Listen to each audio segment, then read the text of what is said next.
এই হুজুরদের মেহনতে আলহামদুলিল্লাহ আজকে মাদ্রাসা এত ছাত্র আলহামদুলিল্লাহ আমাদের এখান থেকে সে অগ্রসর হওয়ার জন্য তোমাদের কে আমরা সাথে চাই। তোমরা আমাদের সাথে আসলে ইনশাআল্লাহ এই জন্য আমরা প্রতি বছরে যাচ্ছি আমাদের যারা এই পরিচালক বৃন্দ আছে থাকবে যেন এই অনুষ্ঠান প্রতি বছর করা হয়। তোমরা সকলে রাজি আছো ইনশাআল্লাহ? এই অনুষ্ঠানের মাধ্যমে আমরা ইনশাআল্লাহ এই পরম্পরার তৌফিক পেয়েছেন, সুযোগ পেয়েছেন।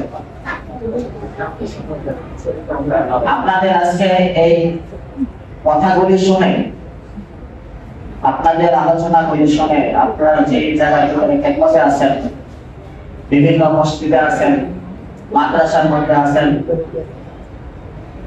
বিভিন্ন দিনই খেদমতের মধ্যে আছেন, এই আলোচনাগুলি শুনে আজকে আমাদের হৃদয় ভরে গেছে। আমরা খুবই আজকে আনন্দিত, আমরা উচ্ছ্বসিত। যখন আমরা মানুষের কাছে কথাগুলো স্বীকার করি, যখন আমরা মানুষের কাছে আপনাদের জন্য যাই, বিভিন্ন জনে বিভিন্ন প্রকারের কথা বলে, আপনাদেরকে পড়ায় আমাদের লাভটা কি? এত প্রশ্ন করার পিছনে উদ্দেশ্যটা কি? উদ্দেশ্য দুইটা। একটা হলো যদি কোনো পাতিক শক্তি, যদি কোনো এদিনী শক্তি, যদি কোনো খারাপ মাকসাদ নিয়ে পড়নেওয়ালা ব্যক্তি এরকম আগ্রাসী ভাবা যদি আমাদের ধর্মের উপরে এসে পড়ে, আমাদের ইসলামের উপরে এসে পড়ে, তাহলে আপনাদের মতো সেনাবাহিনী নিয়ে প্রত্যেকটা মাদ্রাসা এবং মসজিদকে আমরা একটা দুর্গ গড়ে তুলবো। কথা বলে ঠিক কিনা? দ্বিতীয় উদ্দেশ্য হলো আমরা আপনাদেরকে সরকার জারিয়া বানাতে চাই।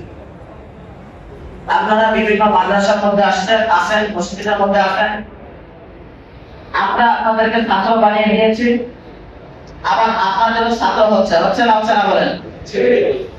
এইভাবে সরকার জারিয়া কিয়ামত পর্যন্ত চালু থাক। রাসূল সাল্লাল্লাহু আলাইহি ওয়াসাল্লাম যেভাবে না কুম্ভর নিয়ে ভ্রমণ করবেন, অহংকার করবেন জান্নাতের মধ্যে হাসরের ময়দানে, আমরাও আপনাদের মতো এরকম যোগ্য ছাত্র নিয়ে কালকে হাসরের ময়দানে অহংকার করে কবরের সাথে রাসূলুল্লাহ সাল্লাল্লাহু আলাইহি ওয়াসাল্লামের সুপারিশে আস্তে আস্তে জান্নাতে যাইতে পারি। এটা হলো আমাদের দ্বিতীয় উদ্দেশ্য। কথা বলে ঠিক কিনা? আমার মনের আশা, মনের কামনা এই মাদ্রাসার মসজিদ এইভাবে হবে, কখন যেন মাদ্রাসার মতো পুরা চারদিকে চারটার মধ্যে থাকবে এবং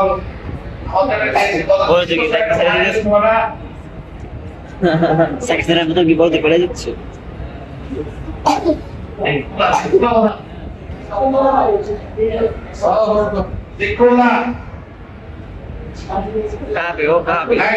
আরে চেয়ারম্যানের জায়গা পাইছিল, টয়লেটে গেছে।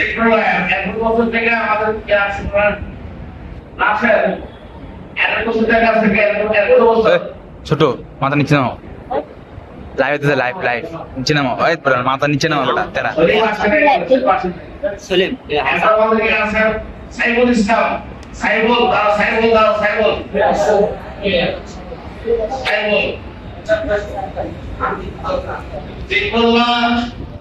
আমরা আসেন